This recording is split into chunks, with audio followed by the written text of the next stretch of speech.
Hello everyone and welcome back. I'm Duke Silver and today we're going to be playing some more Once Upon a Galaxy. Today I'm going to be highlighting one of my favorite captains, which is Trash Panda.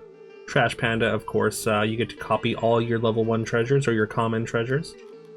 So yeah, basically like early in the game I like to, of course, just hunt for treasures. Usually end up taking a bit of damage in doing so, but I think it's worth it for the payoff.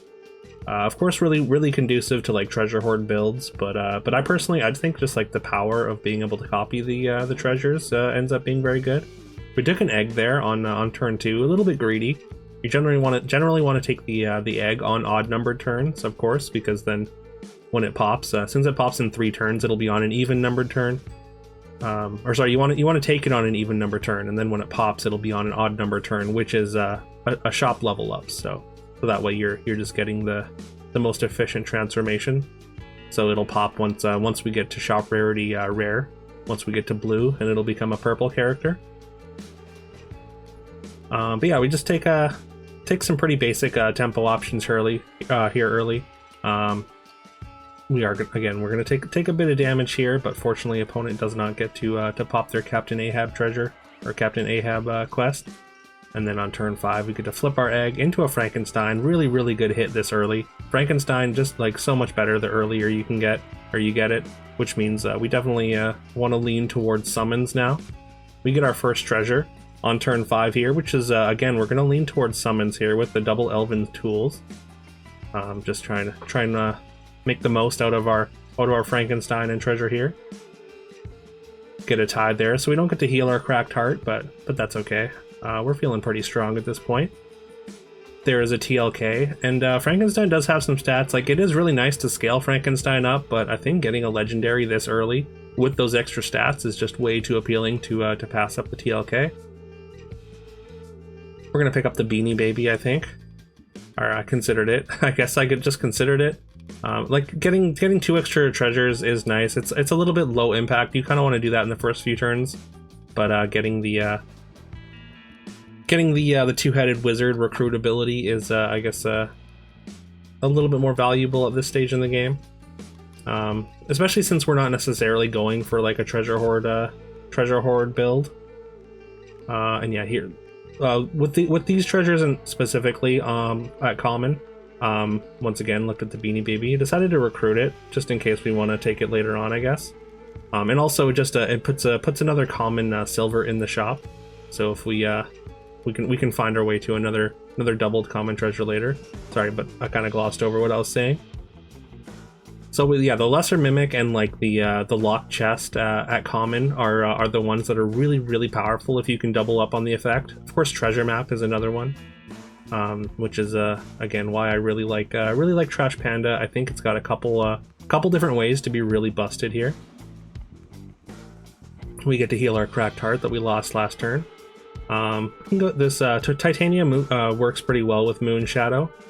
I mean, just having another support with Moon Shadow to give them both ranged is really nice. You can actually keep picking up supports and put them in the front. They won't like buff the rest of your board unless you can find Widow's Web, of course. But I mean, it just gives you a bunch of ranged characters, which is kind of nice. And yeah, there we go. We're gonna take the Parting Gift, and that's gonna get double mimic. So now we have triple Parting Gift. We don't have any farewell abilities yet, but once we do get one, that's not one we want in the White Whale. We don't want to be giving our opponent 4 treasures at a time. But yeah, basically they'll be copied 3 times. So this mechanical dragon is we're gonna get 4 dragon claws out of it every time it dies, or every time it gets knocked out, which is gonna increase our treasure count by quite a bit. It's the stats are pretty irrelevant, like +4/+0 to our board at this stage in the game. Not incredibly impactful. We are going to lose a combat here, but that's kind of to be expected. We're not like putting up a ton of numbers, but eventually, hopefully, this Parting Gift engine is going to really pay off for us. We have lots of health to get it going, so Captain Hook is just a pretty solid addition here. We could have taken the second stage of a Mechanical Dragon, but I think I wanted to grow the Kraken more. Keep getting those those slays and slot buffs in the front row, and then we go for a double TLK there. And yeah, we go pass over Storm Nebula, which is actually really good. I mean, Storm Nebula, obviously, like one of the better secret rares, in my opinion.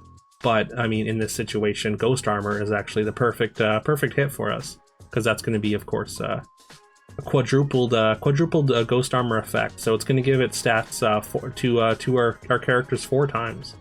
And we saw that in action there. And especially with the Moon Shadow and Titania set up on our back row here, putting all those stats from Ghost Armor onto ranged characters is just going to make them twice as effective, essentially. Yeah, look at the size of that Moon Shadow now. Now we're scaling. And we even get another Slay with our Kraken there, which is just going to further buff our Ghost Armor, which is going to further buff our backline. So feeling pretty good about our position there. It got a little bit touch and go. Literally, as we got the parting gift when we didn't have any abilities or any farewell abilities. But speaking of farewell abilities, there's Chip on the Ship, which is a really, really interesting one. I mean, if we had more toys, I would definitely consider that. But yeah, so I'm as far as I know, if you take Chip on the Ship, there, it's gonna take out the first couple, the toys that are in front of it, and then you're gonna be able to summon those times 4. Which, like, of course, you don't have the board space to really accommodate that in its maximum capacity, but getting 4 copies of even one toy would be absurdly powerful. And there we go.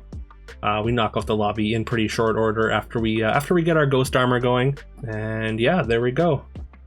Subscribe for more of these bite-sized sort of Once Upon a Galaxy breakdowns, and I'll see you next time.